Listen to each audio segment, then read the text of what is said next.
Matter of fact, some would say he's overqualified in some cases, Coach. But Well, with no, go ahead. no, go ahead, Coach. Finish up. No, I said, but with no further ado, give you an opportunity to introduce your good friend and our very special guest. Well, I'm fortunate enough to be a part of his base when he first got into this business of teaching him some of the ropes. At Alabama State was his first full-time job, and it so happened that he actually worked up underneath me and was hired by my brother, and I just seen his career just go up and up, and he's very well respected.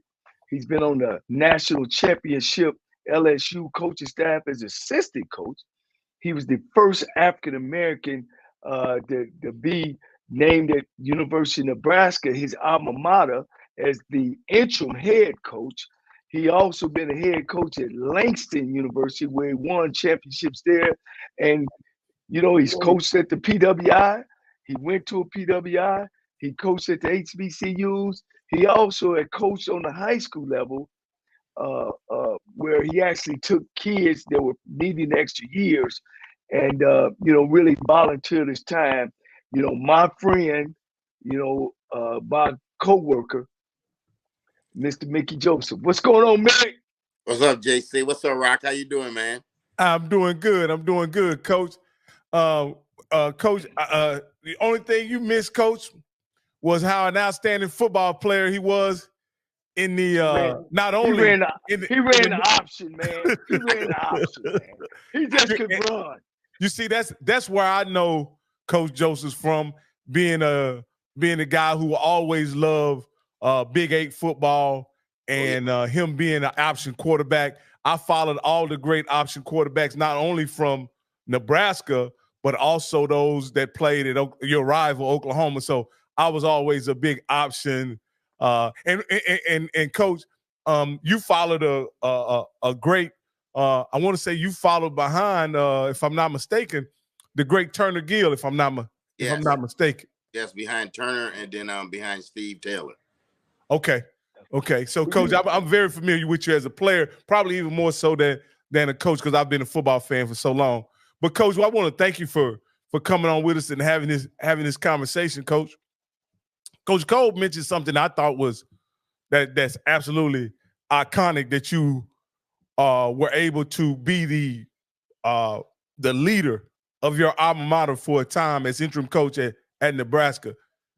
Can you just tell me what that experience was like the first time you ran out the tunnel as the head coach of your alma mater? Well, first of all, to get that opportunity that I had, I gotta give thanks to LC and JC, because they took a chance on me. I was a young receiver coach, and I had to learn how to coach, and that guy sitting in that on the other screen, he showed me how to coach. LC showed me how to wheel and deal in the game in this profession. But Johnny showed me how to coach, how to be detailed with what I was going to do. And I tell people this story. I think we played Troy, and I think my receivers had like 6 drops.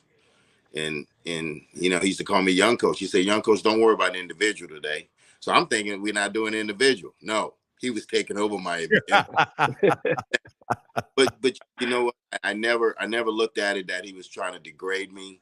I always looked at it that he was taking me under his wing, because he told me he was going to teach me everything he knew. And I looked at it as he was trying to help me.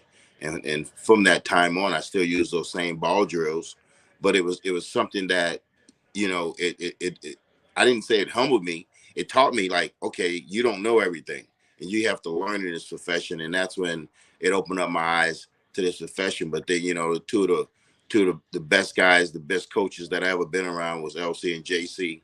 Like I always say, I kid with Eric Dooley. I said, JC was probably one of the best play callers, and Willie's probably gonna say, well, you told me that too. But when I first got with JC never wore headsets and plays, and he's to light the ass up.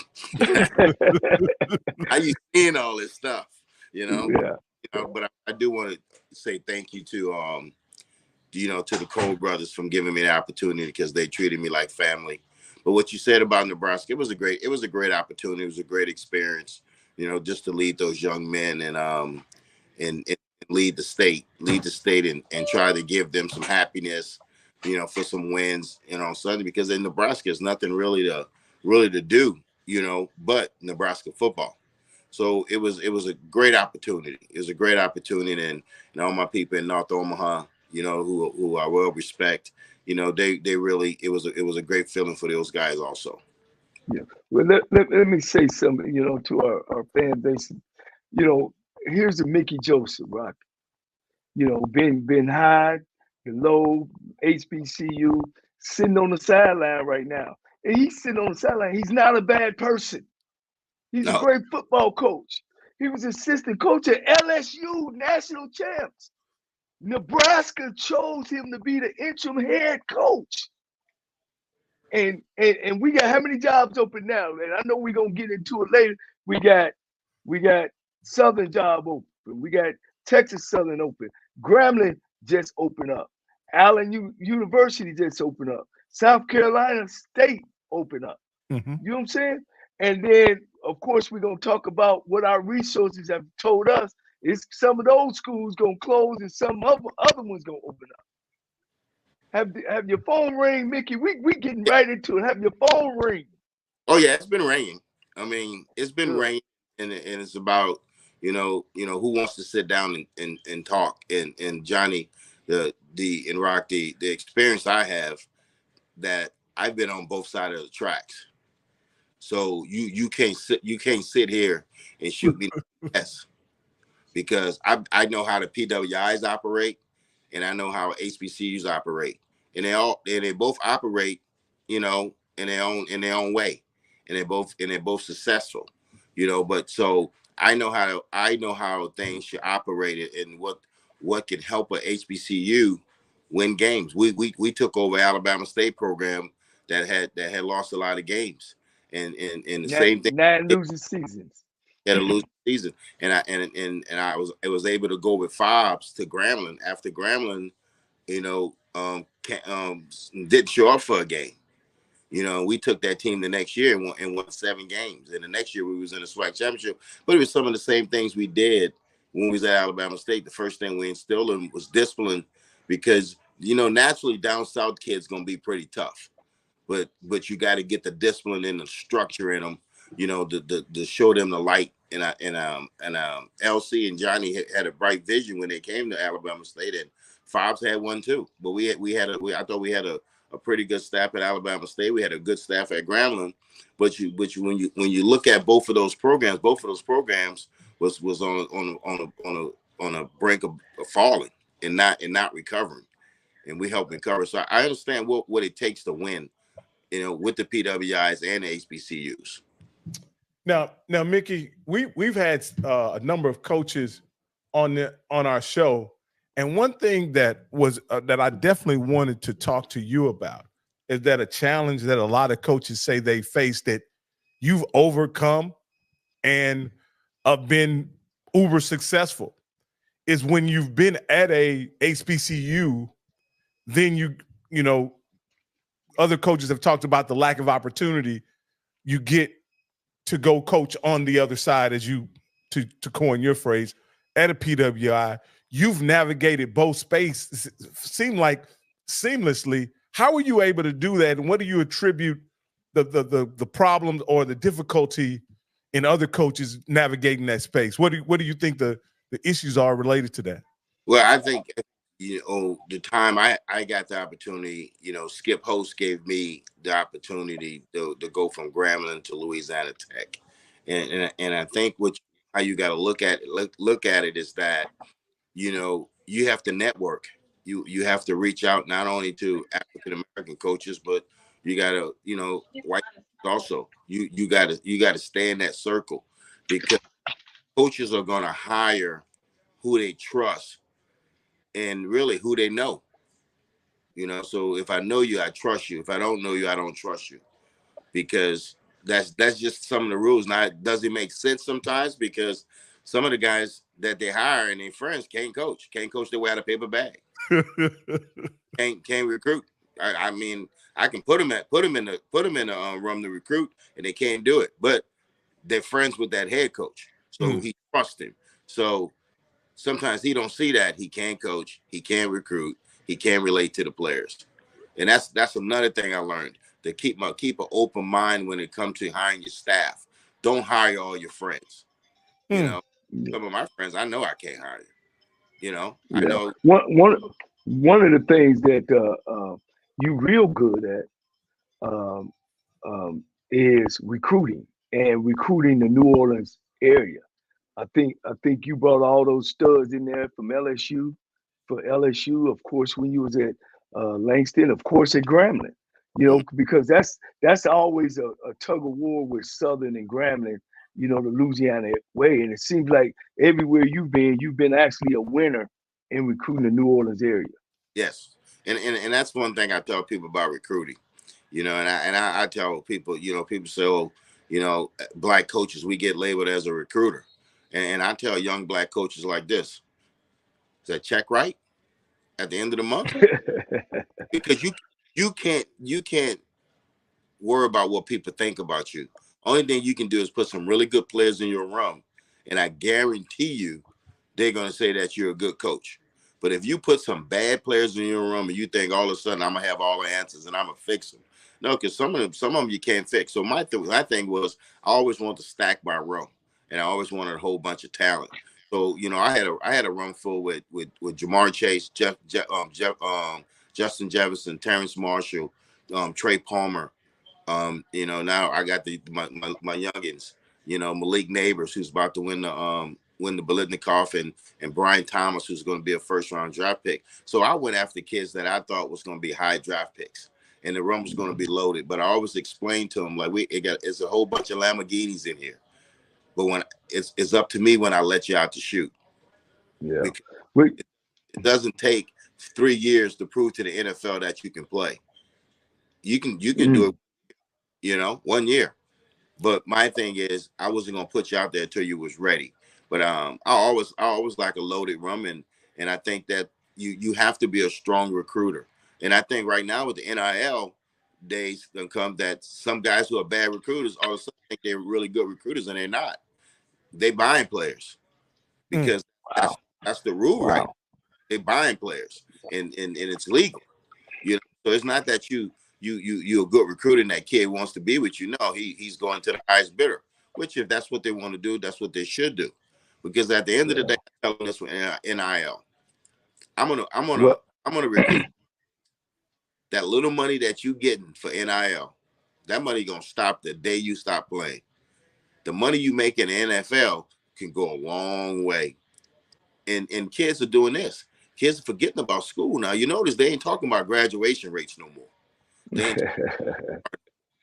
Nobody's ever academically ineligible anymore. No. And think about it, they're not going to nobody's class because everybody taking classes online. So when they talk about, oh, I want to have a high graduation rate, probably. I've never seen a coach get fired for a low graduation rate. You know, because and I tell you, you know, if it was about just, you know, taking solid kids and discipline kids all the time, you're gonna have some knuckleheads, but you gotta be able to understand them and control them. But if it was about solid, he's disciplined, well, how come Army and Navy never hold up that trophy? Right. Well, hey, Mick, only time they bring up the APR is if you lose it and they need a reason to get rid of you. And yes, if you're losing, and that's why you should put a clause in your contract. If the APR gets to such a number, my staff gets a certain amount of money. Because at the end of the day, at the HBCUs, I know your academic department is not huge like some of the PWIs. You know that your assistant coaches they do study hall, and people don't see all that. They go check if the weight room's straight. They go check if they eating lunch. And people don't understand everything that a coach at an HBCU really has to go to. They just look at salaries and say wins and all, but you really got to work hard, you know, because you don't have some of the resources that the other PWIs have. Yeah. Hey, Rocky, I'm gonna ask you a question, Rock. Okay. You know, because you know, you kind of watch it from a fan point of view, or analyst point of view that, talking with Mickey and now, you're seeing all his experiences. Wouldn't he be a guy, if you're looking for a coach to seek out? You know what I mean? To say, man, well, this guy's been on both sides. He understands the HBCU side as well as the PW side. So what I would look at is for coach, and this is just if I'm an AD and I look at the totality of Coach Joseph's experience, what I'm looking at is not only his ability to coach, right, but also his network that he's built over the 20-something years that he's coached, and his influence and his ability to bring in not only other quality coaches, right? Yeah, right. I know where you're going. Other quality coaches in, but at the end of the day, when he can pick up the phone and dial Jamar Chase's phone number or Justin Jefferson's phone number or send those guys a text, and he has a personal relationship with those guys, right? Right. At the end of the day, that's priceless. When those men see him as a conduit to their success, and he can get in and he can get those guys on the phone potentially with a recruit and explain to a recruit how Coach Joseph impacted their lives, and these guys are on TV about to sign multi-million-dollar contracts. At the end of the day, the network and influence that Coach Joseph has built over the course of his coaching career as a head coach, as an assistant, and then I cannot ignore the fact that you have a brother that's been a head coach and also currently a defensive coordinator with the Denver Broncos. I can't ignore that that's even a resource that you may have developed because A, that's your younger brother, and B, somebody that you can lean on in the event, you need some some advice, mentorship, whatever, somebody that you have at your disposal. And it only shows, it could also show as a proof of how you also know how to mentor and develop men in your own family, as being the older brother. So it's for me, it's a no-brainer. If I'm an AD and I want a successful program, I'm going to sit down with Coach Joseph, all of his accolades, all of his credentials, and see if he's a good fit for my institution.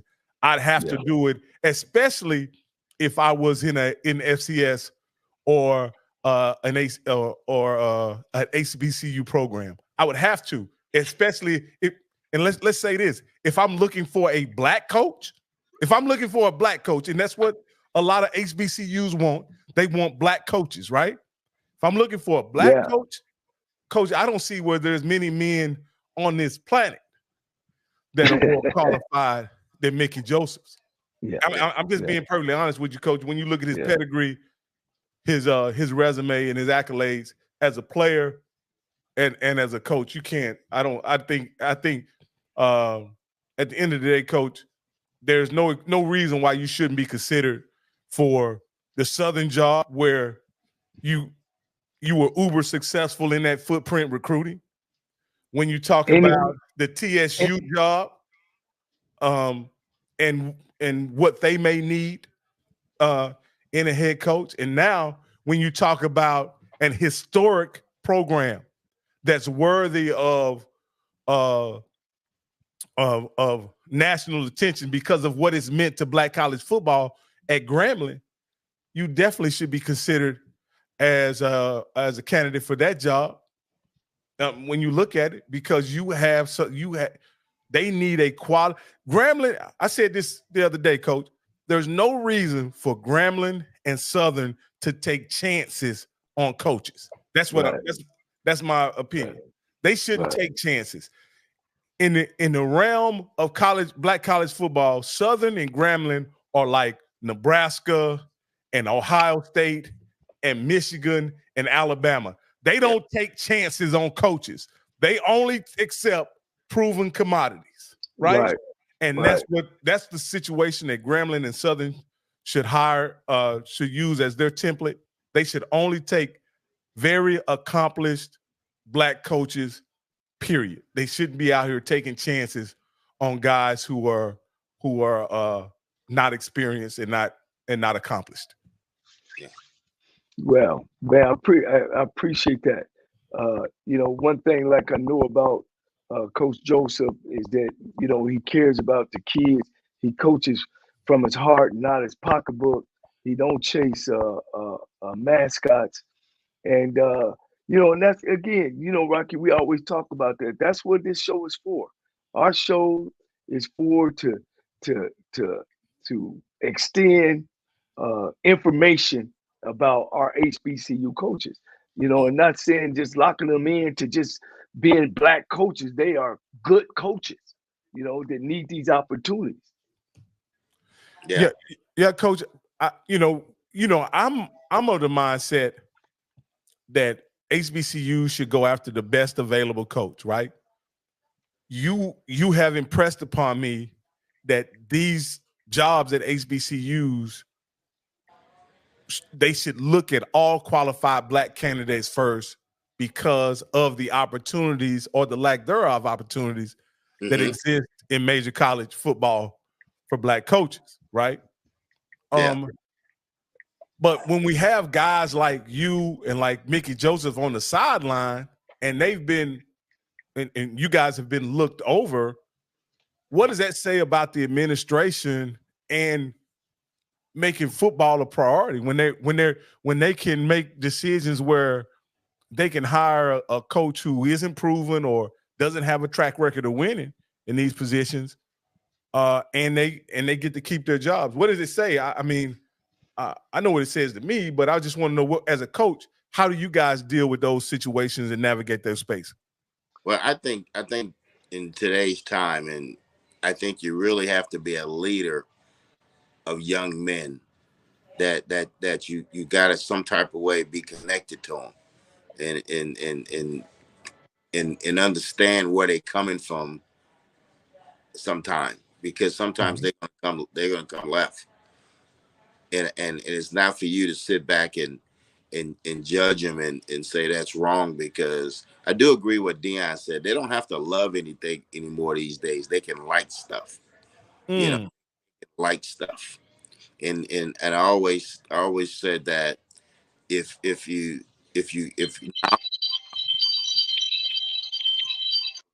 knowledge is power. I tell them my best coaching job was when I was at Desire Street Academy down in the Ninth Ward, and Katrina hit, and Danny Ward moved the school to Niceville, Florida.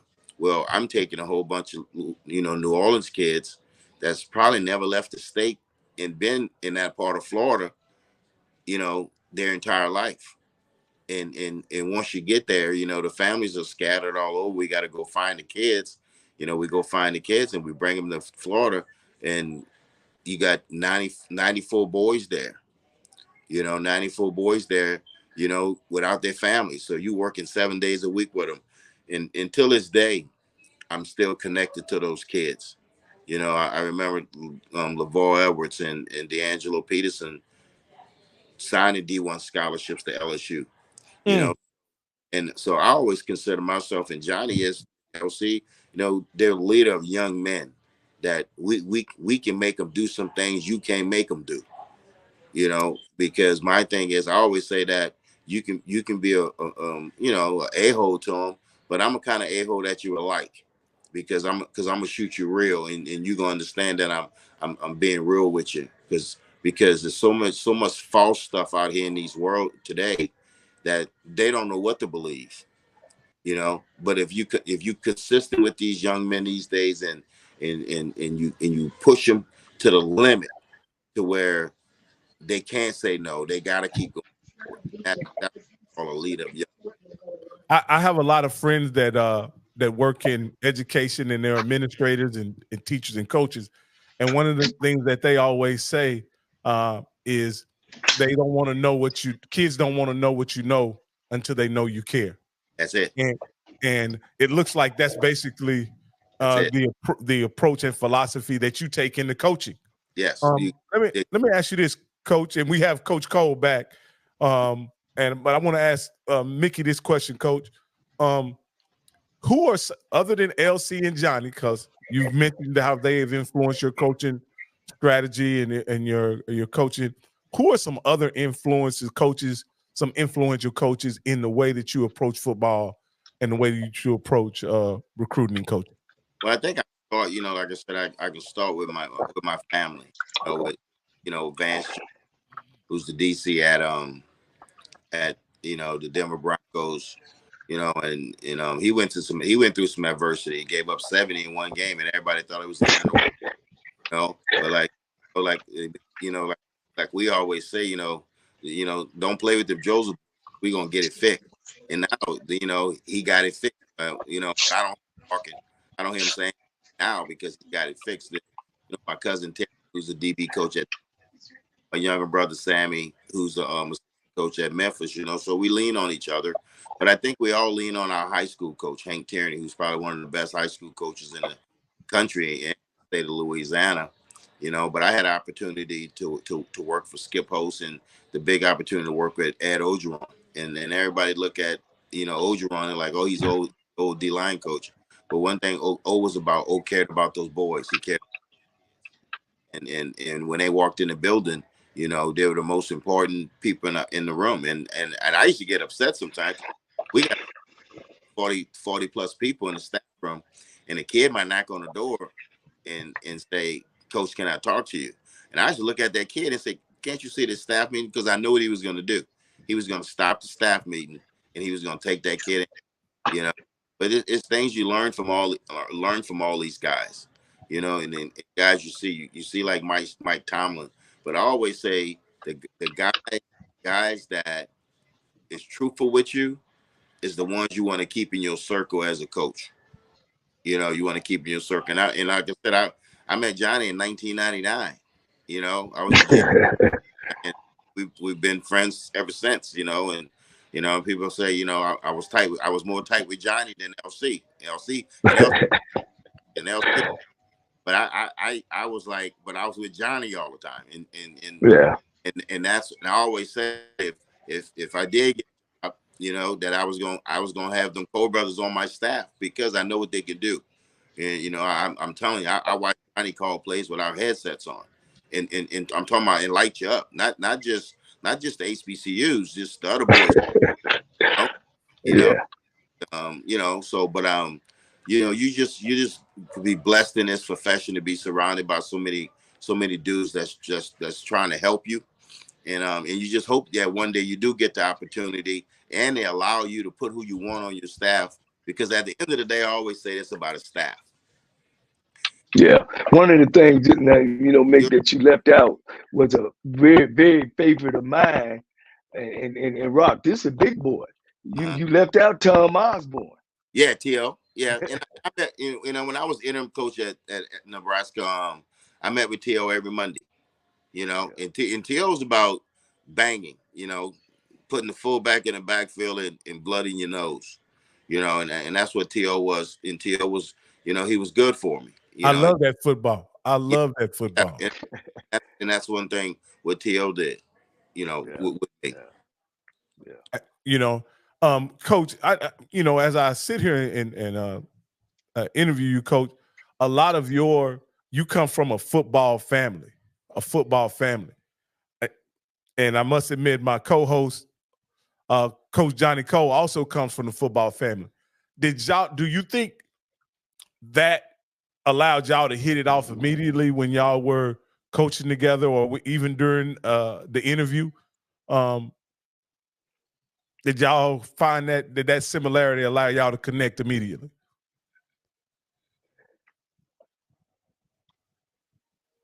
Well, look, my thing, Rocky, was that, LC was the head coach, of course, and my big brother, let me say that.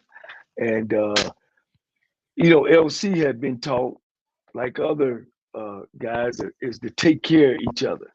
And Mickey was in Nebraska. He was a Nebraska guy looking for a job. And they called LC on the phone to push Mickey to a job. And, and he was coming to offense. Of course, my brother, I could do and choose and who I want to choose, and plus I was successful, so that gave me a little leeway too. So it was a thing that I didn't have opportunity to per se Mickey. Mickey already had the job, but when I interviewed him, I know where where he was short at and what I needed to do to help develop. The thing that made us so close is that Mickey accepted. He didn't come in like, oh, I'm from Nebraska and this is Alabama State, or you just we at this HBCU school and this guy didn't know nothing.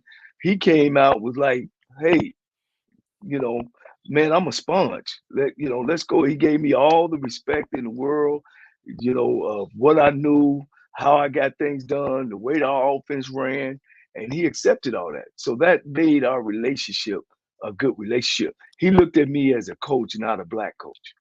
And Coach, I think it's interesting that the opportunity for Mickey came through a Cornhusker looking out for another Cornhusker. Yes, sir. And yes, then sir. A Tiger teaching him the ropes. You know what I mean?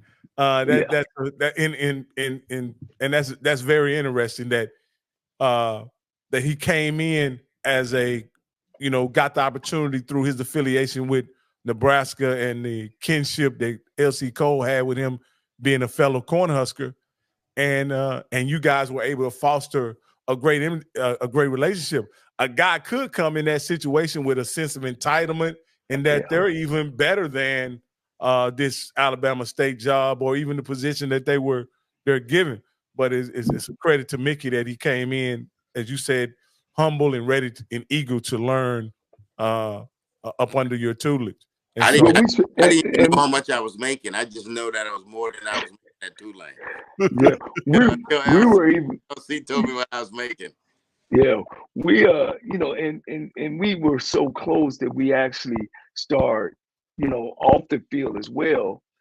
And Mickey was a wildcat. Now, I mean, he was a guy from a PWI, and I'm a All-American, and I'm this, and I'm like, Coach, we can't do it that way, man. We can't. Yeah. It was like the old bull and young bull. the old bull and the young bull.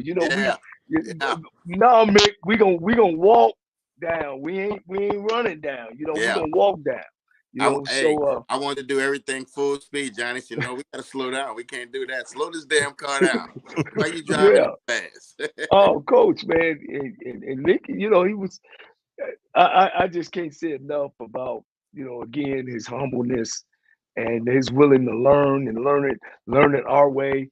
And when he got that call from Nicholls State, I said, "Hey, man, look." Because see, my dream was always to be a head coach at HBCU. Mick's dream was bigger, and he was able to accomplish that. And when he got that other call, man, we did whatever we needed to do to send him off with all the information he needed to do, and his career took off. Yes. So let me follow this. You were at Alabama State. Well, you mentioned that you were at Tulane for a time, and then you went to Alabama State. Yes, sir. Right? That was pretty courageous considering the climate at that time. I just know Tony Samuels called me, and Tony Samuels said, LC's going to call you, and he said he's going to offer you a job, and I want you to take it. And Coach Samuels was a coach at Nebraska, but him and LC was good friends because they played together at Nebraska. But he was the outside linebacker coach, and he said, I want you to take it. So I went up there, and they told me, to say, hey, be back on the day before Valentine's. And I was like, oh, I got the job? Oh, that was okay. I was cool. Hey, I'm afraid I tell you, Rock, he flunked the interview. Only thing he do was drop 11 plays and kept on putting double tight. I said, man, we don't run the option up here. Yeah. You got to put your best plays. I said, okay, this is my best plays. I know how to block this. I said, you got to do more than just read the fire technique. If he tackle the fullback and you around the end, we don't do that, Coach. Here. So let's talk a little football for a second, because that's interesting to me, because I've heard many different versions of this, that the spread is just a variation of the triple option. when you talk about the read option and all that kind of stuff. Do you agree? And a guy like me, that's hard for me to understand because it looks so much different than a fullback running up the middle and the quarterback attacking the end and then having the pitch man, available. Is there any?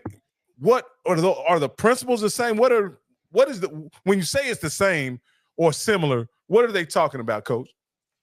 I think they're talking about. I know they're talking about a read key and a pitch key.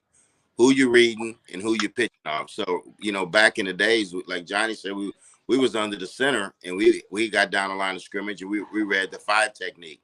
Now they're in a gun, but they still read the 5 technique and they still pitching off the nickel Sam out there. So it's still the same thing. They're just in a gun right now, and it takes a little bit longer in a gun than it would happen when you're underneath the center. Because underneath the center, it's like bam, bam, but underneath, when you're in a gun, everybody can see it. But I think it's still something that you can have in your playbook just to keep people honest, especially defensive guys. If they see you run one option play in the game, they're gonna spend 10 minutes of next week getting ready for you for that one option play because they don't want that one option play to beat you. And you might not even run it, but you take time out the practice plan to make them defend it, and maybe they're not defending the counter now as they should because they work so much on your read option. And the spread buys you time with the snap, and now you're coming down the midline, and all the game has done was spread out. It's just spread it out. When things were different and everything was in tight, it was a bam, bam, bam. Now it's a let me read. Okay, I don't have that. I throw behind the linebacker. So the game is still 11 on 11. You still got to run, tackle, and block. Exactly. And that was one of the things the spread did. People don't understand that is the game is still like you got to be the block and you got to be the tackle these days. The game still comes down to that. Yeah, and the spread just put more skilled people on the field. And it puts and those guys, you miss a tackle, they're gone. But now defenses have changed and they've put more skilled people on the field. Exactly. Coach, I have to ask old coaches this question. Because when I played football back in the day, high school and also in JUCO, we had maybe one guy that had the body type of a Jamar Chase or a Justin Jefferson on the field. One guy like that. Now you have 3. Some teams are fortunate enough to have 4 guys like that. Yeah. What did those guys play before in our era of football? What were they doing? Because they weren't on the football field. Well, you had more running backs than wideouts. Mm-hmm. Wideouts, you have about 6 wideouts. Now teams travel up to 8 and 10, and now you only got one back, and maybe a fullback if you. Were those guys playing basketball or tennis, or what were they doing? Build different. They build different these days. They really the way these kids are built these days and how explosive these kids. But most of these kids, they're pretty, they look good, but but I think the football IQ sacrificed because they got so much other things going on, so they don't study football like we used to study football. So you got to do a lot, with their football IQ to get them to understand. And that's one thing I had always say about Jefferson. Jefferson had a high football IQ, so he was going to get in and out of breaks. He's going to be to read that backside safety when he to the field. And Jamar was just going to be more power with you and beat you up. They don't care what you in. You could be in cloud corner. I'm going to run a slant and you ain't cloud. And I'm like, Jamar in backpedal. He said, I'm going to knock him off the ball. Well, Justin Jefferson is a guy that I'd like, and this I'm talking about Justin Jefferson who plays for the Vikings. I look at him as an explosive possession receiver. You know what I mean? Uh-huh. He kind of looks, he makes a lot of plays that are similar to what possession receivers do, but then every 3, 4, 5 of those catches is going to be down the field. You know what I mean? And I put Jamar Chase in that category of almost being the TO kind of wide receiver where he's going to overpower your cornerback, almost, just just a guy almost like a running back that you throw the ball to almost. Yeah. For the lack of a better description. They're bullies. He's a bully. And that's what I should say. He's going to bully you, you know? Yeah, yeah. Well, man, when you coach them kind, coach, whew, man, you don't do a whole bunch of coaching. You just kind of stay out of the way. Yeah, you just make sure you don't screw them up. And I tell people that all the time. I say, I remember the national championship game. We sitting there and we're going against Clemson and it's surreal. Surreal's a first round draft pick. And Jamal come to the sideline. He said, that boy can't play. And I'm like, which one? Number 1? He's like, no, number 8. I'm like, he's a first rounder. He said, I don't know what he is. I just know because they never knew their names. They didn't even know who Diggs was, Surtain was. They didn't know their names. They used to call them by their jersey numbers. And I was like, that's Surtain, that's Diggs, this surreal. But anyway, they were really like, he can't cover me.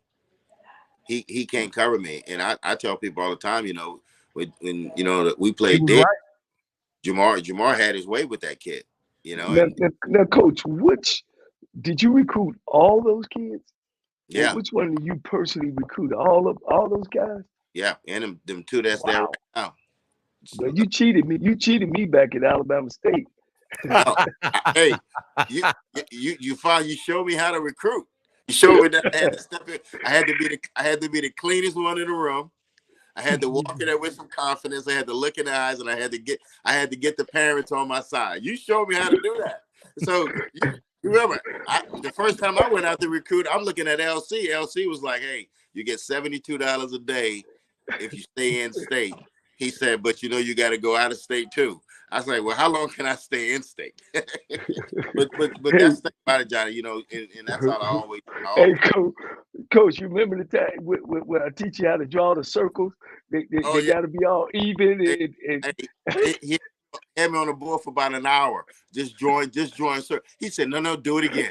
No, do it again." And I tell people, and people laugh at me when I say that. They say, "Oh, I wouldn't have took that abuse." I said, "I didn't look at it as abuse. I looked at it. I was his little brother. He loved me, and he would show me what it was going to take to stay in this profession." And you take credit off to LC and JC. Really, JC the most because I like I said, I spent time with him, and I did. He hazed me. I used to get hazed. And like he used to say, "Okay, tell me what this corner doing." Like, I was hoping you would tell me. Yeah. Hey, that was too much of that option, man. That was too much option. You didn't have to care about all that stuff. Yeah, but you learned, and I thought we had good guys. Freeman was on the staff, and Copeland was on the staff. So we had, Lane Powers on the staff, and we had good dudes around us. But all them dudes went on to be head coaches and coordinators as well. Yeah, exactly. Chris Kapilovic, he's at Michigan State. Yep. Freeman was a head coach at Morehouse. Darrell Williams was a head coach at Livingstone. Jason, our strength coach, is at Michigan State. So all those guys were good guys, and they went on. And that's what you said earlier about hiring a good coaching staff. Yeah. These guys wanted to be where we were, and they wanted to learn and get better, and they all went off with great careers. Yeah, really did. Hey, let me ask you this, Coach Joseph. I know Coach Cole. Coach Cole is a passing guy. He loves to throw that football, right? And I love the run game, Coach. And you're a Nebraska guy. Tell me you love the running game, Coach. Please tell me you hadn't lost your love for the running game. I love the running game, but I'm in love with the passing game. Get you there quicker. Because I look at it like this. The kids' attention span is so short. So a run game, it takes about 12, 13 plays to get in the end zone. If I can hit you with 6 or 7, then guess what? I don't have to use all my concepts. I can get in and get out. But I do like throwing the ball. And I tell people, these days and time, if you can't throw the ball when you want to throw the ball, you can't win it. And if you look at the top 4 teams right now, they throw it when they want to throw it, and they run it when they want to run it. And I think it's the old days of just say, hey, I'm a grind it out. Yeah, okay. But I'm gonna put 9 dudes in that box. I'm gonna play 9 box and I'm gonna unload on your back every single time because you can't account for me. But if you can throw the ball, you keep those safeties high. So I think you can throw the ball these days to be able to win championships. You know, you might win a game and go back to who? Army and Navy. They run that ball and throw it. You know, you got to be able to throw the ball. And I mean, when Johnnie got in the game, he was the only one really throwing that ball around the yard like that, putting that ball up 5 times a game. You know? Tell me, Coach, you know, of course, you coached in the SWAC at Alabama State, Grambling. Tell me where you think of watching SWAC football right now. Where is it? Has it changed from the 20 years when you first started to now? How you feel in the talent wise and what's your observation? I think right now I think it's really more talented. I think they do have a lot of talent in the SWAC, and I think a lot of these kids get overlooked. You know, to get on the next level, that they got to be free agents and make the team. And if you take one kid and say, okay, I'm gonna put him at Alabama, he would go there and start right away. So I think it's more talented, and I think with the addition of Florida A&M and Bethune with the Florida teams, that you know, because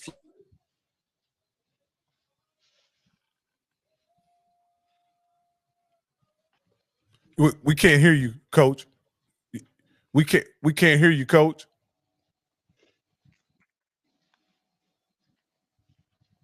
He must be on his phone. Someone must have called him and interrupted his Oh, okay. But we're gonna have to be his agent, Rocky, and call around to some of these schools and see if we can't get him on some lists. And you know, Rocky, and I know we're gonna get into that. We can't hear you, Coach Joseph. You may have to come out and come back in. Yeah, but you know, with all these jobs popping open, Coach, this hiring cycle, people should take some serious looks not only at yourself, but at Coach Joseph. And you know, if an AD is out there real smart, I doubt that it's in his budget, but if he could get both of y'all on a 2-for-1, that would be an amazing opportunity. Yeah, I mean, yeah, you know, because when I look go ahead, Coach. Here's our problem. I got to make sure that I go. Bobby Petrino returning to Arkansas. Ex-back was finalized.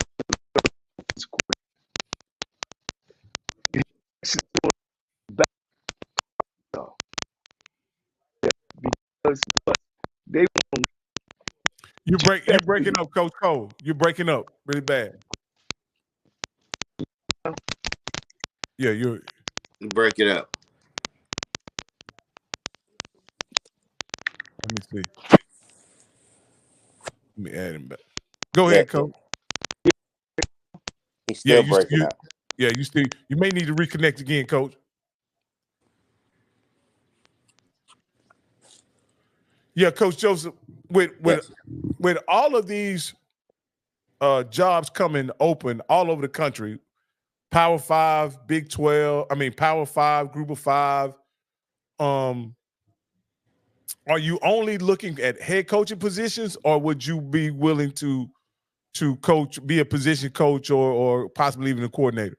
Oh yeah, I'm open. I'm open, you know, to position coach, coordinators, whatever's available. Okay. Okay. We can hear you now. Yeah. Yeah, we can just find that. You know, I was just talking about Bobby, and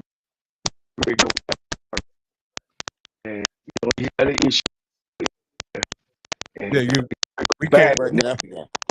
We can't understand you, Coach. You breaking up really bad. Do you have your headsets in?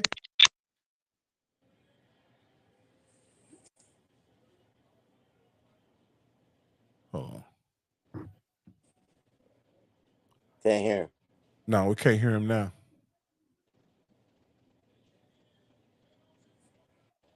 I appreciate y'all hanging on with us as we struggle through these. But I think what he was saying, Bobby Petrino was recently hired at Arkansas. And if you remember, he was once the head coach at Arkansas, and he was basically fired due to an inappropriate relationship with a member of the staff, right? At that very same institution. That very same institution. And I think Coach Cole was pointing to the fact that he can be rehired.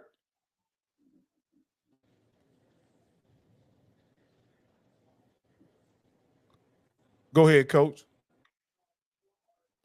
I can't hear you. He's still muted. Can you hear me now? Yeah, I hear you just fine now, Coach. Okay. All right. Go ahead. You go ahead and finish. Yeah, well, and that's why I was getting around to you always talk about those HBCUs for real about their football programs. You know what I mean?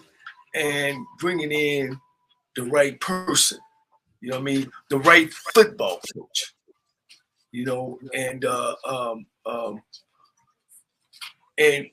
football is about football. You know, a guy's personal life, unless he don't broke the law, is his personal life and him between, whether it's his wife, whether it's between or whatever. As long as he don't break the law where it embarrasses the university.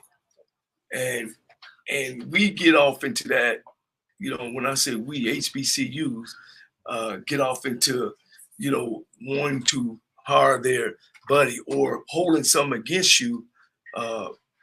You know, something happened 5-10 years from here and from now. You know what I mean? You hire the best qualified guy, because like I always said, out of 100% of the coaches, you only got about 20% of them are winners. Yeah. That means they win wherever they go. They win wherever they go. And football is about raising money. It's about galvanizing alumni. It's about putting you on the map. And I think in the HBCU, and we get more so involved with somebody's personal life than them being football coaches, you know.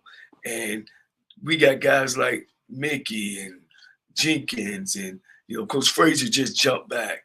You know, we got some great coaches out there that are sitting on the side because people are taking personal views of them, and I don't think they're and that's why, you know, Rocky, when you used to say, I don't think HBCUs take football important. Well, they don't. In my opinion, when you hire guys who are inexperienced, when you hire guys who don't have a track record of winning in these high-profile positions, right? It tells me that you're not serious about football. I'll go back to a place where both of you guys coach, which is Alabama State. You're talking about they have a coach, Coach Eddie Robinson. He had a really good year this year. He finished 3rd or 4th in the SWAC, and that's great. But when he was hired, he had not been served as a head coach or an assistant coach and had been away from football for about 10 years. When you bring a guy on, right, to coach your team with that kind of experience or lack thereof experience, it doesn't tell me that you're serious about football. And when you talk about what's his qualifications and the people who know the inside scoop on what's going on, they say, well, that's his line brother, that's his frat brother, that's his fraternity brother. That's not a serious reason to hire a guy as a football coach, in my opinion. Right. That's a very personal reason to hire a coach. And though he had a really good, you know, had a decent season this year, he doesn't have a track record of sustained success, and we'll see how it goes. You're really gambling with your football program, and I think anybody serious about football shouldn't be gambling with their football program. They should hire qualified men to lead their program. I'm thinking we were always taught in this family is don't make a business decision with your feelings, and that's why so many That's why there's some billionaires out there, because they don't make business decisions with their feelings. There's a business part of it that you got to get done, because at the end of the day, and Deion said it best. I don't care what you think of me. Johnny don't care what you think of him. We know. He know I'm a good dude. I know he's a good dude. Yeah. People can vouch for us and say, no, they good people. Yeah. But I don't care what they think about me, because at the end of the day, just like you judging me, God gonna judge you. So we try not to judge people. I think I can speak for Johnny. I never heard Johnny like judge somebody and say, "Oh, we're not gonna take him because he did this." No, he's a good person, man. He's a good dude. You take it for what you accept people for what you know about them personally, but if you know they're a good person, then you know what? Hey, things happen. Things happen sometimes. But you're right. They get rehired sometimes at the PWIs, and we shake our heads, and HBCU's like, no, we're not doing it. We're not doing it. And that's what continue to lose, because you're making a business decision with your feelings. Coach Joseph, I you had a very public situation, family situation. It's none of our business, none of the public's business, right? Mm-hmm. But certainly an AD will ask you about the status of it or whatever. Yeah. On this platform, we often get over 1,000 views. If there's someone tunes in and if you would like to say something about that, I'm not asking you about it specifically. If you were asked about that, is there anything that you'd like to say publicly about that situation so that we can get past that and put all that behind you? Because obviously, it is behind you and it's no longer an issue with you and your family. But if you like to address it in any way. Well, I think you got to look at the United States. You got to say due process. And I guess we had somebody say that's what make America great is due process, and things happen, but then you go to court, you go to the law, and they say, okay, nothing happened.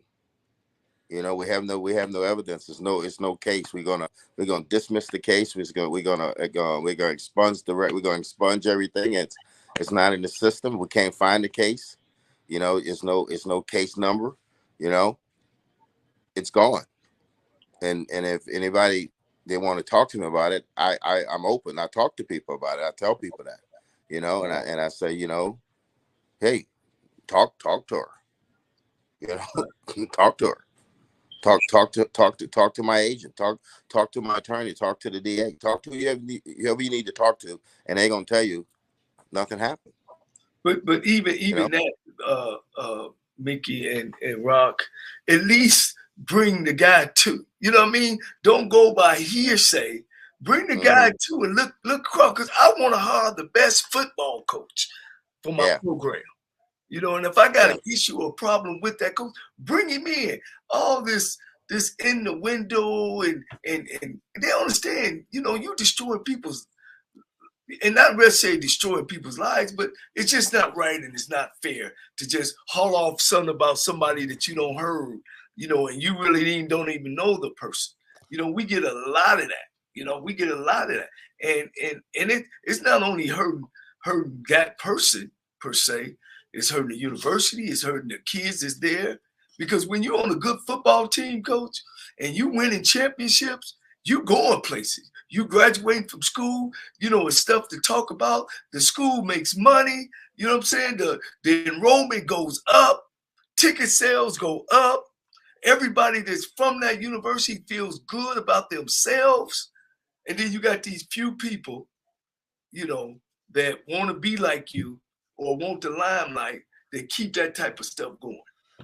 Well, yeah, Coach Cole, that's what I wanted to do is give Coach Joseph an opportunity to just tell him it's water under the bridge. It's no longer an issue for anybody, and it's nothing to address. You know what I mean? At this point, it won't affect his ability to be hired. It won't affect his ability to hold a position or anything like that.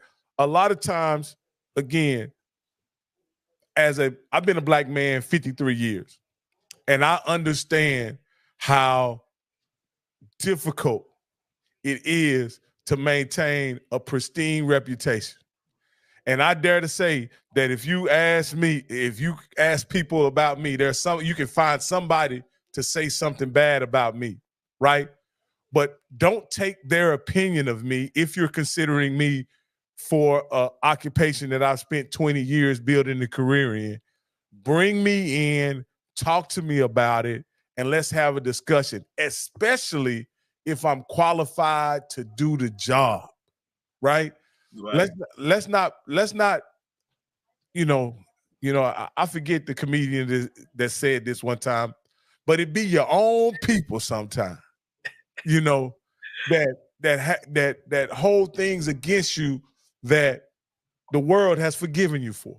You understand what I'm saying? Yeah. The world has forgiven you for it. The world has wiped the slate clean, and yet people are still trying to hold it against you for one reason or another. And I say, why?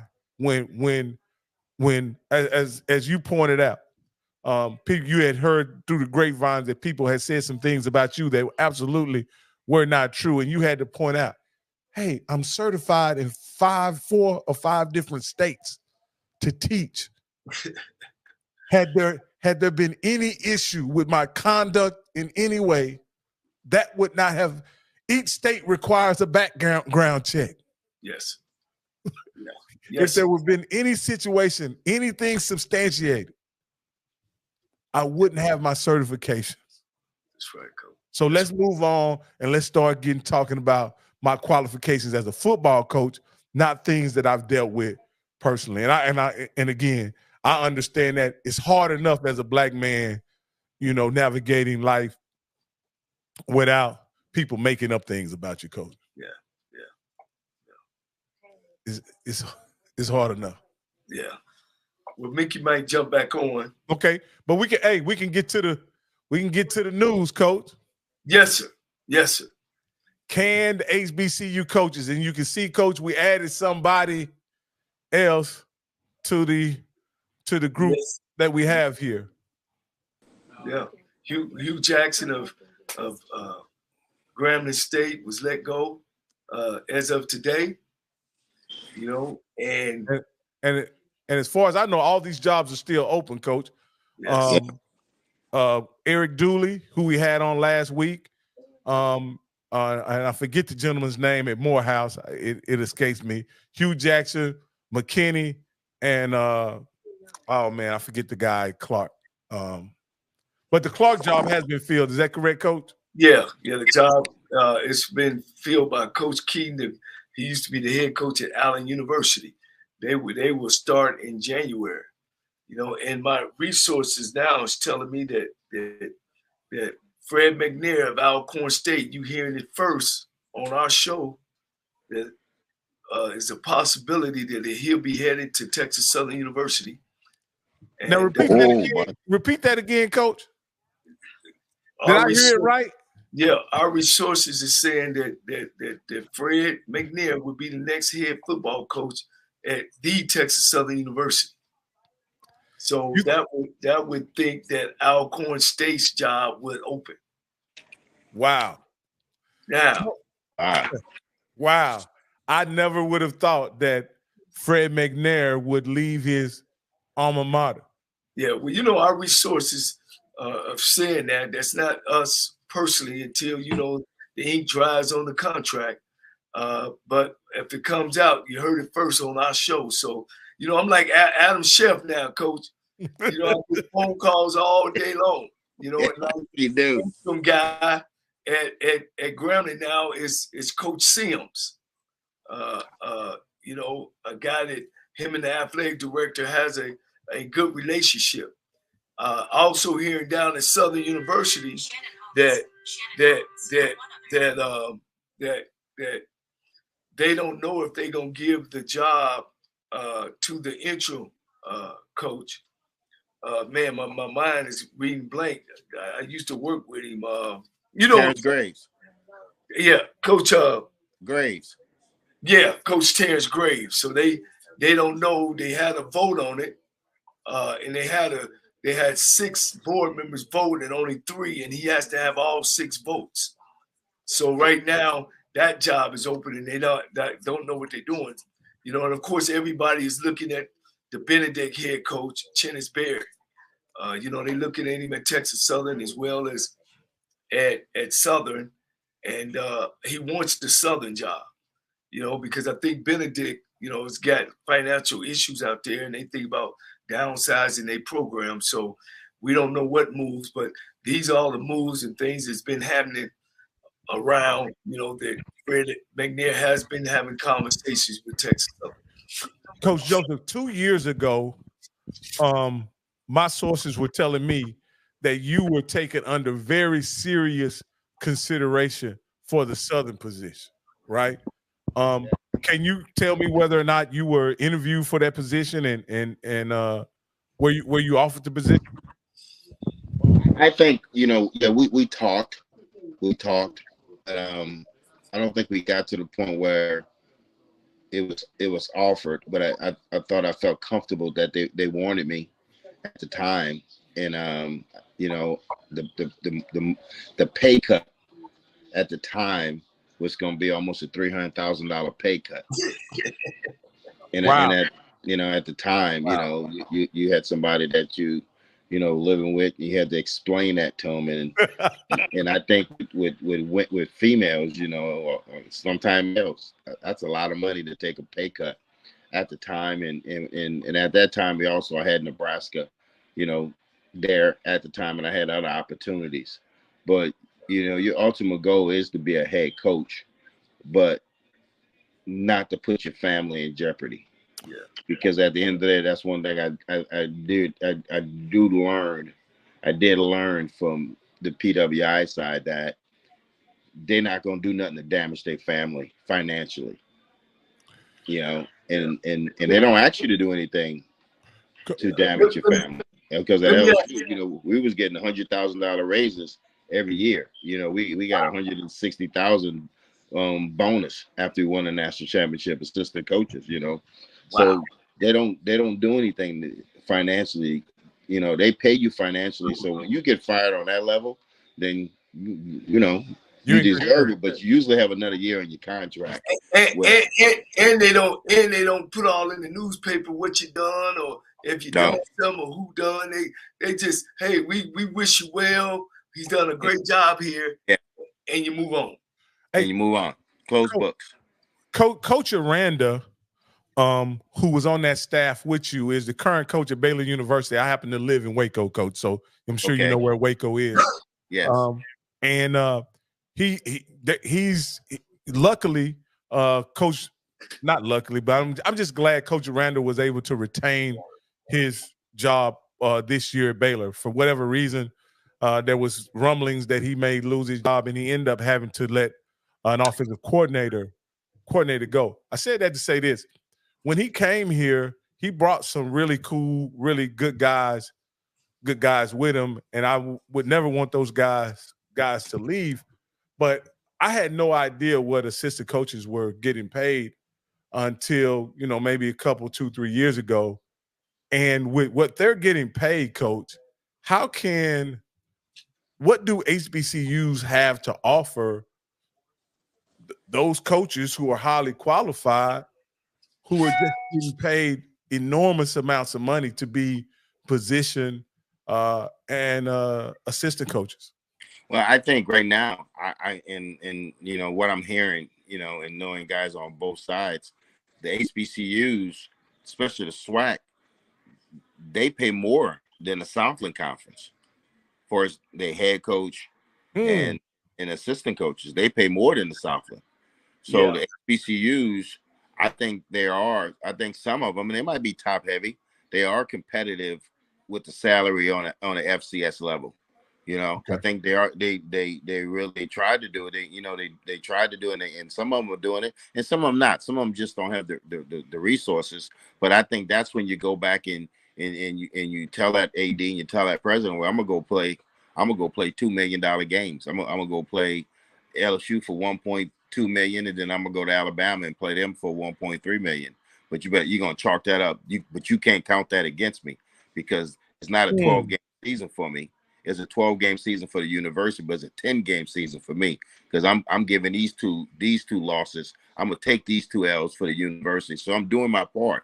So don't ever think that HBCU coaches don't do their part, because when they pay you to come on the road to play, they don't expect you to come in there and win, but they give you a check.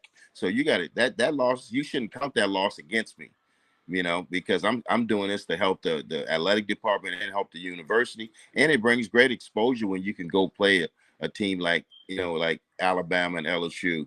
I think credit off the hat off to Coach Orgeron, because when he took over at LSU, he wanted to play Southern, he wanted to play Grambling, because he played Northwestern and he played Southeastern.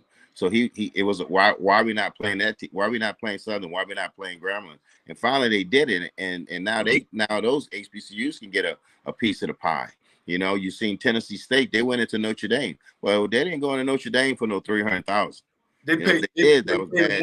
They paid them $1 million. They paid them $1 million. Now I'm not a big fan of the money games, Coach, because I think, now this is just me, and I'm not a coach, but it's a way that the university pimps the players, right? Well, you point out a very good scenario of where it's really about the football team doing their part for the university, and that's a real classy way of explaining it. And it's never been quite explained to me that way. Yeah. You look at New Mexico State. They went to Auburn, but Auburn was going to pay them 1.3. Well, they beat Auburn, but the difference between New Mexico State going to Auburn, then a Southern or Grambling going to Auburn, we going to Auburn with 63 scholarship. New Mexico State went in there with 85. So you give me 85 soldiers and you got 85 soldiers. Let's rock. Let's bang.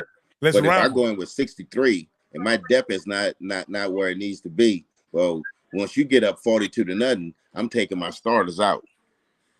I'm taking my starters out. So, and it happens, but you have to do it because you have to help the school financially.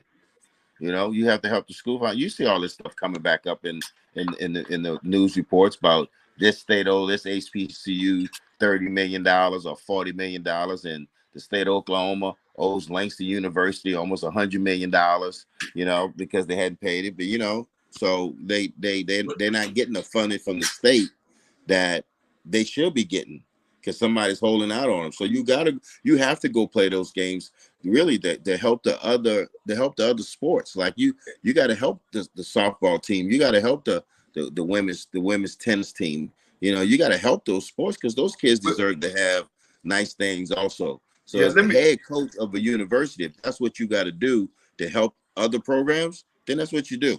Yeah, let me jump in there too, Rock, to show you why too. The PWI schools, smaller schools, been doing it for years. Yeah, I remember when my brother played in Nebraska in the 80s, 70, 75, 76, 77, 78, they would play Pacific University and beat them 63-70 to 0 every year. Well, but that was to help funding Pacific's football program. With HBCUs, we just really started that in the 2000s, the late 2000s, of playing. When I was there, we played Rutgers and UConn, So that money, like he said, especially for HBCUs, it also not only helps these other programs, it also takes the weight off of lack of alumni giving. Because the states do not fund athletic programs, so you gotta find monies from other places. But we can do a better job, and this is where I fall off at. I get to tell all the goodies, Rocky, that some of that money needs to go back into that football program, and that's where it doesn't. You know what I'm saying? Where you can actually get your football program to run off of itself, of all the money that it makes. You know what I mean? If you get, let's just say you get play a game and you get 500,000, but see, the school gives the football program its operation budget, and that's why some of these people like, oh, we're the football program don't make no money. You know what I mean? But it's bigger than making money because Yeah. it's about enrollment and everything else. So to me, it's every year a coach plays a big school. If they took that funds, 100,000 of that money, 200,000, after a while, it would have its own operation budget. You know what I mean? Because right now, what's funding HBCUs? Not only those games, but also student fees funds. You gotta have the student fees. Yeah. So that's why those games are important. Now, you know, I don't believe in playing Alabama, LSU, Clemson, and you know, the top 10 in the country. Because you go, they gonna put some whooping on you. They're gonna put some hurting on you, coach. But Johnny, I'm sure if you had to play Nick Saban, you could whisper in Nick Saban ear before that game and say, "Hey, I need to survive this game with my starters." And and know what he would do? He would throw the ball. See, people don't understand that. When you play those big time schools, what you don't want them to do is run the ball. You want them to throw it, because now it just turns into 7-on-7 with linemen. But when they run the ball, they banging you. Your kids getting double teamed. Your linebackers getting worked up too. They cutting you. So you don't want them to run the ball. You tell them, hey man, throw it every down. Because now I'm just rushing the passer, and it's 7-on-7, and it's athlete on athlete. What happens is in that box, you get dominated in that box, and you play a team where banging you lose 4D tackles. Then guess what? You down to 5 and 6, and they can't play dead in the Western. You know? Oh yeah. That's the you really don't have no depth in Division 1AA. No, so you want them to throw the ball. You want it to turn into let them throw it. You know, let them throw it. Because now you can get out of that game healthy. Because the thing about it is, like, at the end of the day, you want to get out of that game healthy. You know, I remember we was at Grambling and we went down to California to play Cal, and they got this kid named Golf. We don't know who he is, you know. First round pick, right? And they threw the ball. Now, don't get it twisted. Now it was like 42-7 at halftime. But when we got back on that plane, and I went through my receiving corps, everybody was healthy.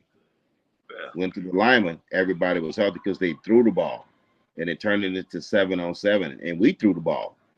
So it made the game longer. But guess what? We survived that one game. But also, the school got a nice check. You know, the people in the cafeteria got paid, and everybody happy. Right. Yeah, that's quite interesting right there. I didn't realize. See, that's why this show is so important. We look at those games as money games and as ways that the university kind of takes advantage of the student athletes. But you showed us not only can you do it, they're doing it for a good cause, not only benefit the football program, but the university at all. You're telling me there's an ethical way to take that check. Yeah. Yes. That doesn't compromise your players physically, you know. No, and that's you being a coach protecting your team, because at the end of the day, those games not going to have anything to do with you getting to the Celebration Bowl. You're right. Those 2 money games. Only thing going to cancel when you get in the SWAC. We're going to, Coach, I got to put you on the spot. Go ahead. Out of these openings and possible openings, give me your top 3 that you at least let you come to the table and give your shot at. Well, I think you know, just being more familiar, you know, you would have to go Southern. Okay. You know, and you know, because you know I still have my house in Baton Rouge, so that'll be an easy fix. Oh, then wow. I think you would have to go Texas Southern because of the recruiting aspect of it. You know, and you get to live in Houston. You know. Yeah. And I think when you go to the Becca, you go to, you know, the prestige one is you know, Grambling. So you can go 1, 2, 3, and you'll take any one of them. But in that order, that's how you want to look at it. You know, that's how my camp. That's how my agent and my camp. That's how we looking at it, because we got to look at, you know, hey, you got a house in Baton Rouge already. Okay, so. You know, you don't have to hit them across the head with a big salary, because we got to understand what all these schools are doing right now. They still got to pay that coach to not be there. So you can't go there and saying, hey, I want a $370,000 salary. You can't do that. Yeah. So so you got to say how much you got to pay this coach, how much you owe this coach, how much you owe that coach, and they got to be upfront with you. Well, let's look at that for a minute. Do Hugh got one more year on his contract? Yeah, I think so. Yeah, and that's $400,000 because I think he was making 4 a year. Yeah.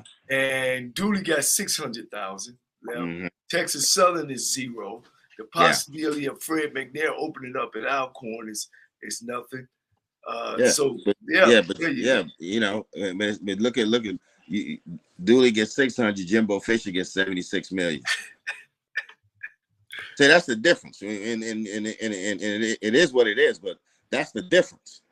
You know, that's the difference. That's how much money they have, and that's how much money we have. You know, but think about it: you're with your people love you. You know, you hope that you can go win some games for them. You know, and that's what you try to do when you take these jobs. And I think the job at Southern, you know, I think that's a strong job because it's in the middle of Baton Rouge. You can come to New Orleans and you can sit right here in the middle of the state and do what you got to do. You know, and same thing with Texas Southern. You're sitting in Houston. I always say there's no excuses for these three schools to be losing. No excuses. We won at Alabama State, and we won when I was at Alcorn with Jay Hobson.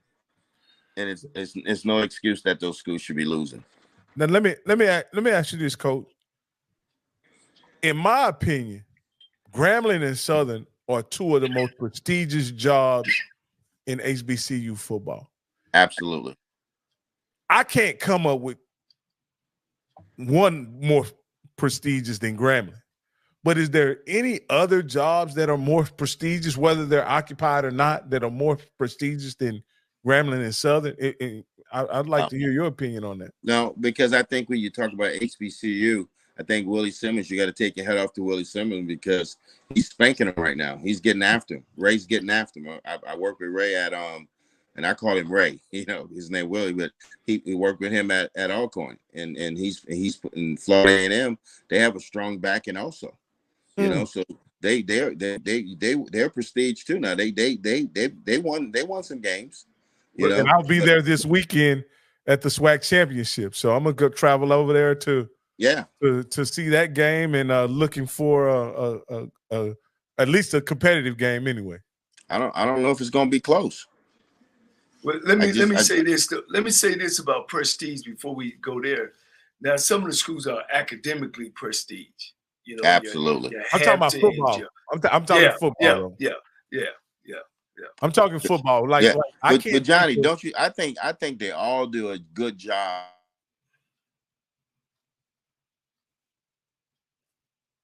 Yeah, they you know, when I look at football over in the MEAC now, you got to count South Carolina State as well, and North Carolina A&T.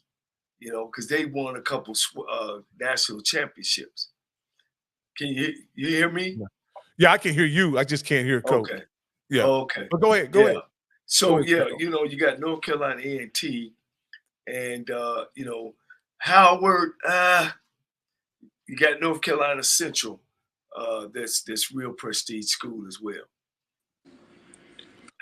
Athletically. Is South Carolina State still open? Yeah. Oh, you mean the job is still open? Yeah. Because the school always been struggling financially. No, the school, yeah. I mean, my thing is, and I think you we did this at Langston. You know, we had school recruiters that we sent to Dallas and we sent to Oklahoma City. And I don't know if they still do that. If they got recruiters that go, and like when we recruited for Langston, we had to bring flyers to the counselor's office and say, hey, you need to put this on your desk. Here's our flag.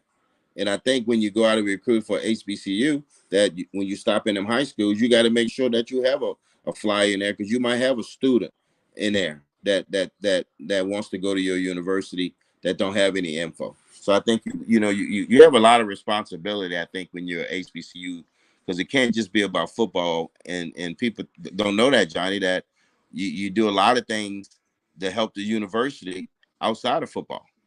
and you hope you appreciate it. But at the end of the day, it comes down to W's and L's. And that's why the good people of Alabama don't mind spending what they spend on coaches, because without Alabama, what would Alabama be? Without the University of Alabama football team, what would the state of Alabama be? And Exactly. and not that I'm comparing HBCUs to the state of Alabama. What I'm saying is the HBCU football teams provide branding for that individual school. Absolutely. And when I think about prestigious football schools, and I'm just talking about football schools, I'm talking A&T, FAMU, Jackson State, Southern, and Grambling. Those are the blue bloods, in my opinion, in HBCU football. You guys, and again, I'm an outsider, so that's in my opinion. And those are the blue blood jobs, and all of those jobs have been recently opened. Yeah, and I think you're right about that. And I think eventually, I can see the MEAC and the SWAC merging, because it's a lot of these group of fives that's about to merge. Because the future, if you look at the future of college football, it's about to come down to about 24 teams. Because at the end of the day, you say what you want, it's still the same top team, the same 10 teams in the top 10. And it's the teams who have the most money. You don't see no team in there that don't have money.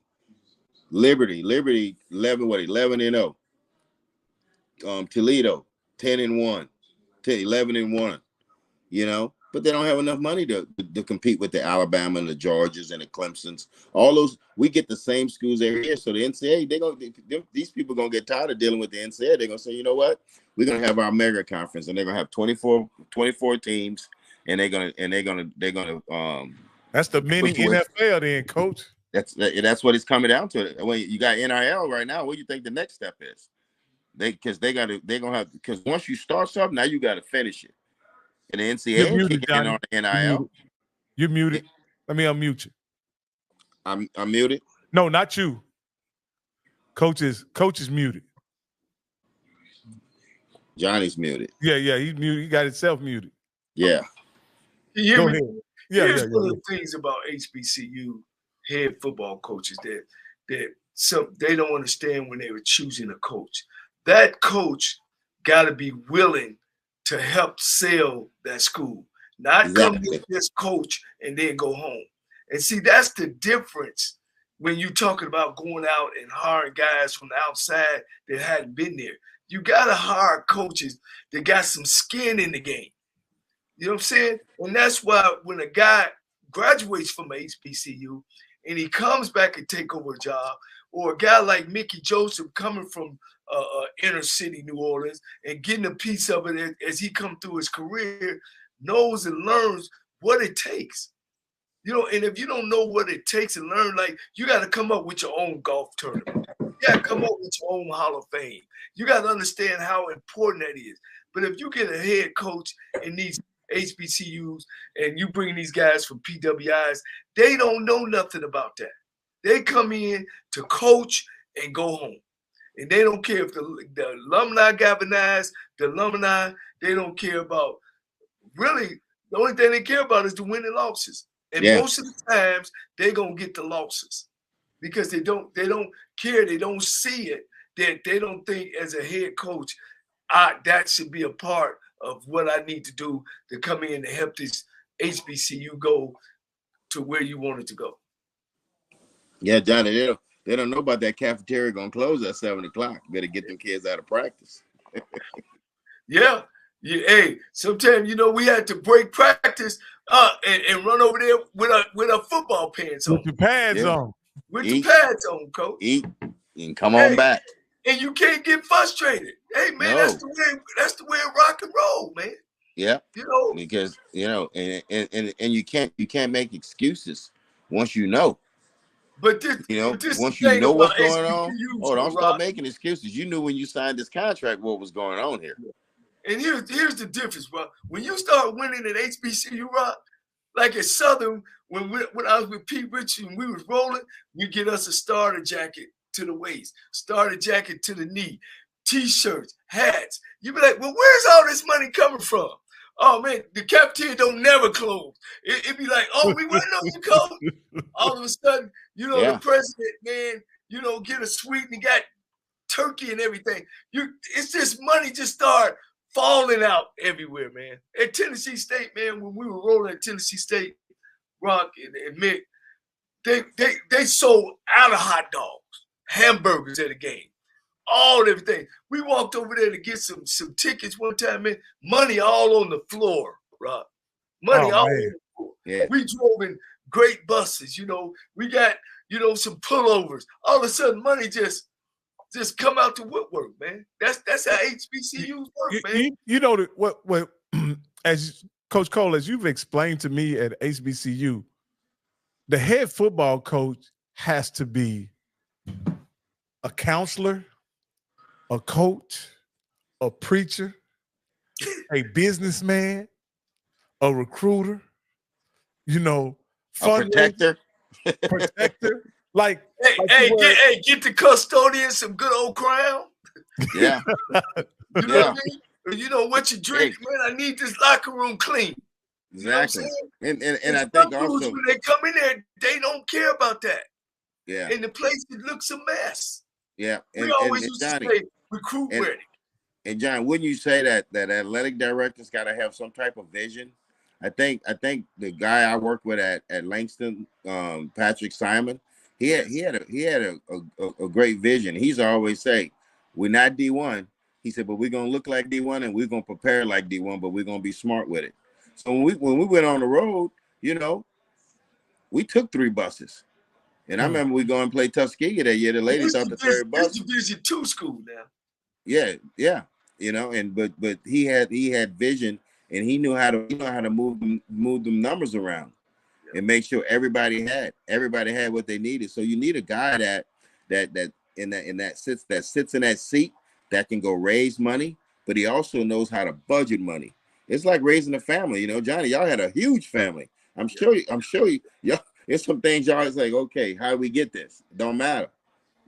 Mom and dad took care of it. And that's what an athletic director in the HBCU's got to have. He's got to have a big vision, and he's got to be the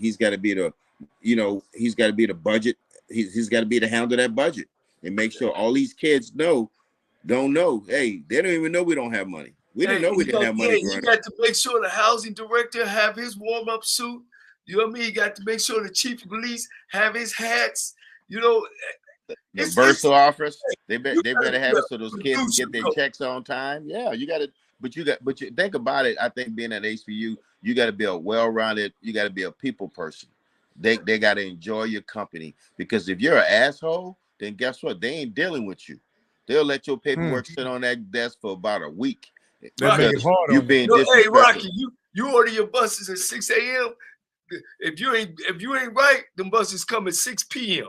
Yeah. Like, hey, man, we 6 hours behind. Yeah. So you better learn how to treat people. And that's one thing I learned, that hey, when you at a HBCU, I remember when I was making a transition from Grambling to Louisiana Tech. If I wasn't nice to those people, at Grambling, they wouldn't that exit when you got to get everything, all this. I never seen you got to get everything signed from somebody when you leave. But when I left Louisiana Tech, I had to get nothing signed.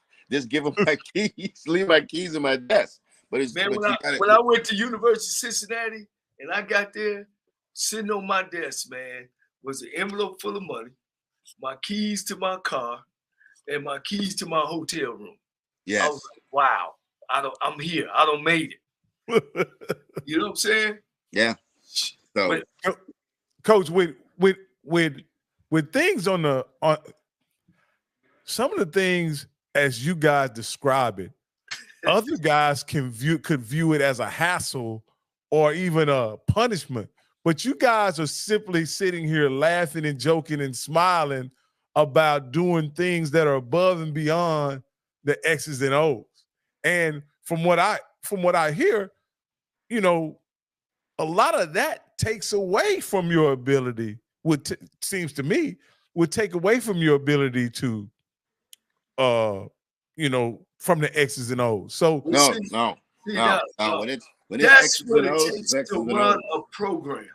That's what it takes to run a program. You got to mop the floor and clean it for yourself. So when them kids walk in that room or walk in that locker room or come to that building and that place is clean, that gives them a sense of pride.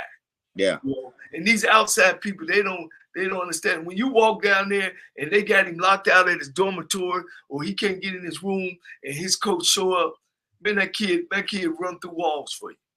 Exactly. You know, and that's the thing about it. When you got those snacks in those meeting rooms, and they know they miss lunch, and you know they miss lunch, and you got them peanut butter and jelly sandwich and chips and just to get them to practice. You know, it's different things that you have to do, but it goes back what I said before. You know, HBCU is going to operate a certain way, and it doesn't mean they operate in the wrong way. It's just the way they operate. PWI is going to operate a certain way. Doesn't mean they operate in the right way, you know. But at the end of the day, you know what you signed up for. You know what you signed up for, and the first thing you signed up for is to help that university day to day. Because without that university, you wouldn't have no team. You know, you wouldn't have no team because, like Johnnie says, you would think football is not important to some people. Like they just want to we just say we have a team. When I went to Lane College, showers didn't work. They only had 40 lockers for a 100-man team. Because we went to Home Depot. The president gave me his thing. He said, man, I ain't never heard of this before. I said, man, we need to build 60 more lockers. Me, my brother, and our staff actually built the lockers, painted them, and laid carpet, got the plumbers to come in there and fix the showers so the guys can take showers, Coach. Yeah. Coach, we had to line our own field. Coach, actually at Lane College, I had to grow my own grass. Yeah. It's true story, Coach. Yeah. True story. And we beat everybody. Yeah. We beat everybody. Them kids seen that field, man, and that green grass, Coach, they would run through a wall for you. Yeah, because they know you either do it or you be out there on dirt. Yeah. Getting your players. Because some administration don't understand how important that is. They just don't. That's the black college way, you know what I mean? The HBCU way. Is it getting better? Yes, it's getting better slowly. You know what I'm saying? And it depends on who getting it. That's that's the thing that we come in and we want to pay these head coaches from PWIs all this money. You know what I mean? Take that money. We won't have to pay them all that money. You know, run that through the staff and then put that back in, some of it back into the program. And we will play good football. Yes. Yes. Well, I know with all that you guys are talking about doing for players and programs, the guys have no choice to play hard with making the kind of sacrifices of building lockers and making sure they have snacks. Because that's one of the things about my college experience. It seems like I was always hungry. You know, I was a 250-pound defensive lineman. That may have had something to do with it as well, but I was always hungry. And I would have appreciated if we had I probably would have made a few more meetings if we had some peanut butter and jelly sandwiches or a few snacks in the meeting room. Well, when you promise those families that you're gonna take care of their kid, then once you get those kids on campus, then we always looked at them as they're our kids. They're my sons, or they might be, everybody, the kid might need something, and hey, he can't get home to get it, so now you got to say, okay, we got to work out where you can get what you need to be comfortable, but you got to work, and I think sometimes you can't think that, the bed's already made. No, you got to work. You got to roll up. You got to roll your sleeves up. Like, don't be scared if you see that. If you walk out there and there are no hashes on the field, you better get that spray paint and you better start hitting them. You better start hitting them every yard to get some hashes. And that's why I think we get downplayed of coaching on the power PWI list. I think some SWAC coaches would be great up there. Absolutely. Great head coach, great as assistant coach, because they've done so much with so little. man, what you think they could do with something? We would take it to the next level. When I went to University of Cincinnati, I'm like, is this all I got to do? Is recruit and coach my position and go home? Is this it? I ain't got to go look at the locker room and get it clean. Nah, none of that. Somebody else doing that now. Yeah. Following the kids out, making sure they go to class and everything else. Hey, doing your own study. That's why they down players, and more coaches should be able to leave the HBCU realm and go to those other schools. Exactly. So y'all got, so it look like y'all got some guys watching the stream fired up and ready to go play, man. Coach Joseph, we had you on here, man, an hour and 40 minutes. I want to thank you for spending this time with us, man. And you're welcome to on the show anytime with Coach Cole and I. And is there anything you'd like to say before you get off here? Well, I'm thinking y'all doing a great job, and bringing a lot of exposure to the HBCUs, and I think it's well deserved. Well deserved, and like I said, if it wasn't for HBCUs, I wouldn't be where I'm at today, because I worked at Alabama State, I worked at Alcorn, I worked at Grambling, I worked at Langston. So I always say my foundation is it's HBCU, and I want to, I like to tell the young coaches that's in the HBCU, don't believe that you can't make the jump from an HBCU to a PWI, but you got to make sure that you're networking and that you're connecting with other guys that's working on those staffs, because you're just good as a coach as they are. And one thing you're probably gonna be able to do better than them, you're gonna be able to relate, because the kids identify what they see in the mirror. So you're gonna be able to relate to those kids, and sometimes that's a threat, and sometimes they're not. You gotta fill it out. But I always tell, be you, dream, do what you got to do. But at the end of the day, make sure you take care of those kids. And at the end of the day, that's what I know. You pull up any one of my kids and ask them, did Mickey take care of you? And they're gonna say yes. And like I said, I'm about to have another Biletnikoff winner coming out of LSU. And that's the league neighbors. And I talked to him, and I talked to Brian Thomas. It's relationships with kids that you're never gonna you're never gonna lose. So continue to do what you guys are doing, and appreciate it. And I look forward to being back on the show. All right, Coach. Hey, I look forward to seeing your name in the headlines, being hired at one of these universities really, really soon. Thank you so much. I hope so. Appreciate you. JC, I'll holler at you tomorrow, man. Yes, sir, man. Yes, sir.